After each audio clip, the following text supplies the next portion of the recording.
It's getting cold and it's getting old. This is ridiculous, absolutely ridiculous that we have to do this. Day one, we should not have to be out here.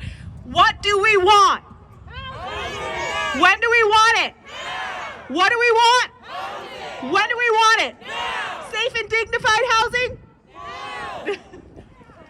Man, you guys are good. I didn't even prep you.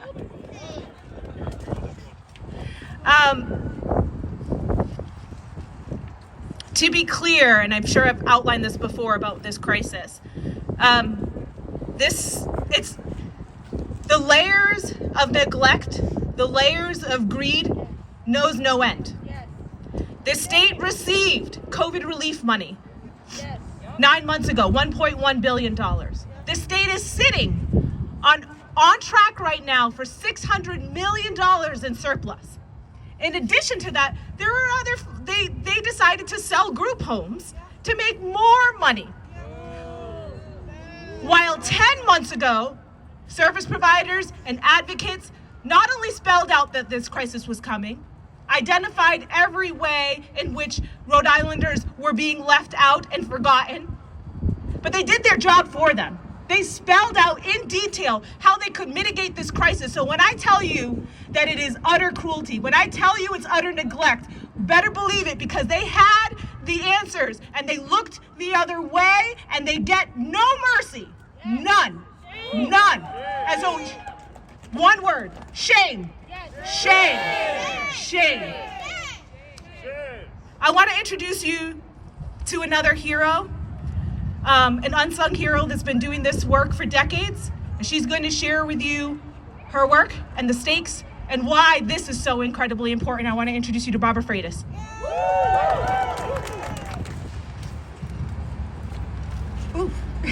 Hi guys. My name is Barbara Freitas. I'm the director of the Rhode Island Homeless Advocacy Project. You know, while preparing to write this speech for tonight, I kept coming back to one question. Why are we here tonight? Why? We shouldn't have to be here. This is unnecessary. They could have done this, they could have solved this problem back in May. The Continuum of Care sent a letter to the governor last May and told him exactly and spelled it out for him how to solve this problem.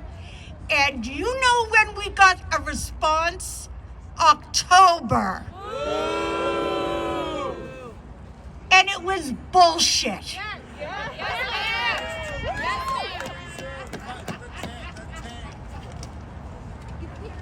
And honestly, the only answer is the lack of action of Governor McKee, Speaker Shekarchi, and Senate President Ruggerio.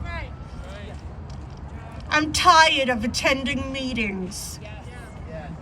More meetings to have more meetings. They need to release the money so that we can solve homelessness. We're going to have to solve it because they don't know how the hell to do anything. And if they can't solve it, get out of our way.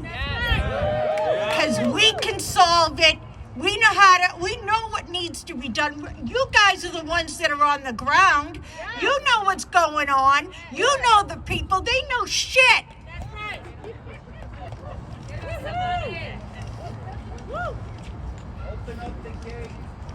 Absolutely.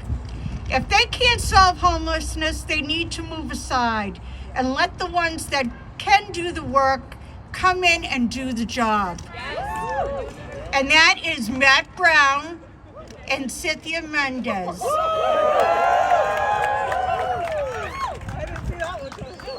They can do the job. They know what's going on. They don't have a problem getting their hands dirty. Back there, they don't want to get their hands dirty. They just want to keep sitting there like assholes. And that's all I gotta say.